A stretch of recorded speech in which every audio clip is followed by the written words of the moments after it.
Martial World Teyvat Chapter 28, Fan Fiction by Azazyel. After a couple of minutes I heard a dull thudding noise as the door leading into the backrooms was opened up, so I looked over expecting to see the boss of this store. And as I looked over there I blinked as I recognized the short girl that had vibrant pink hair and a set of Arabian dancer's clothes on her, but besides exposing her stomach the clothes covered up everything else thankfully. I wonder what Dory is doing here in Liyue. I thought before standing my ground as the child grinned as she met my eyes. Oh, so I hear you wish to purchase my wares at discount for merely buying in bulk? She questioned in her teasing sarcastic tone. My lips twitched at how she put it, so I put on a smile and said honestly.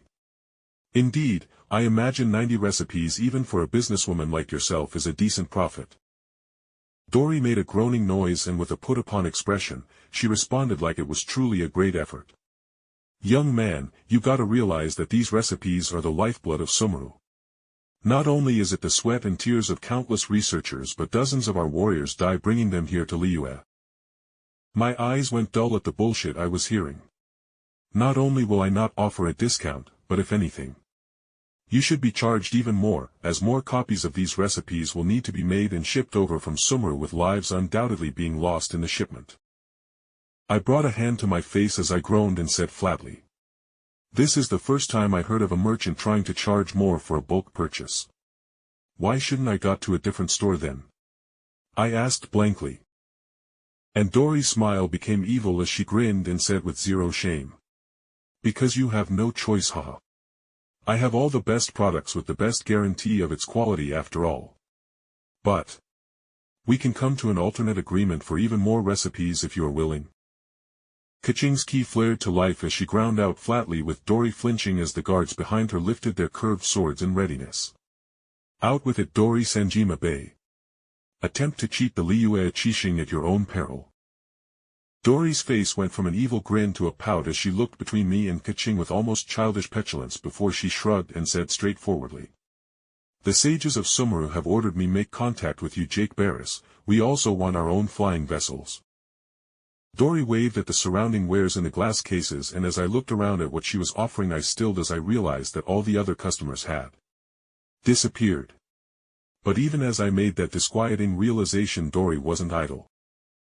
So yes, in turn for giving us a match of the flying vessel you made for Lady Ningguang, you can have whatever you want in this store. As such, a flying vessel will greatly help Sumeru in dealing with the Everblight. Dory said gravely. I considered her words, and after a bit I nodded, making her blink in utter surprise along with her guards actually twitching at my nonchalant nod. Alright. I want all your latest recipes for Tier 1 to 4 in the store, along with young healthy herbs, and any blueprints for Tier 1 to 3 arrays you have for sale. At hearing my demand they actually looked confused, so I finished off with what I would pay in return. In return for these, I will give 3 of those same vessels I made Lady Ningguang and teach 6 people how to fly them of your choosing, with the ships taking medium quality spirit stones as fuel, by the way. I finished as an afterthought.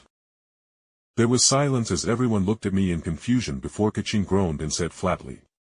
Jake. You know this is going to piss off Ningguang that you are giving a foreign nation such a precious thing. Especially when it hasn't even been a full day that she has had the one you gave her. To that, I was honestly just confused, and I responded in that same way as I looked away from Dory and said to Kaching.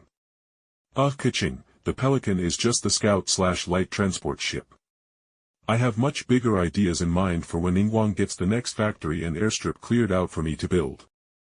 Sure, the Pelican was great for small-scale transport for things that could fit in spatial storage. But A, it couldn't hold many people, and B, there were a great number of things that couldn't fit in storage rings or devices.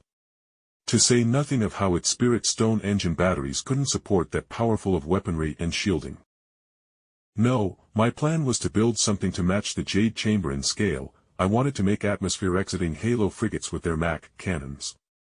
Let's see how impressive a nascent soul is when a laser being shot at the speed of light hits them along with the ship Mach cannon to deal with shields and armor.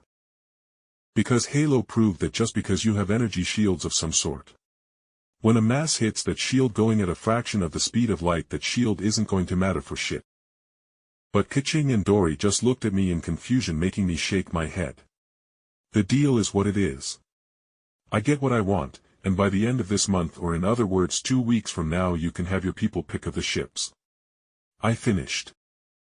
This Pelicans, no matter how revolutionary for these people, in my own mind could be improved or just be phased out for something better. But the knowledge of alchemy and arrays to bend reality to my will, that was something I would happily trade a couple of ships for. I smiled and then held out a hand to Dory and spoke. So Dory, do we have a contract? To which Dory stilled as she seemingly realized that to me, those ships were just prototypes to me making more flying contraptions. But unlike Cloud Retainer, who had made a massive flying castle along with Ningguang that required the owner to stay on the structure the vast majority of the time to keep it from breaking down, my machines could literally fit into spatial storage rings.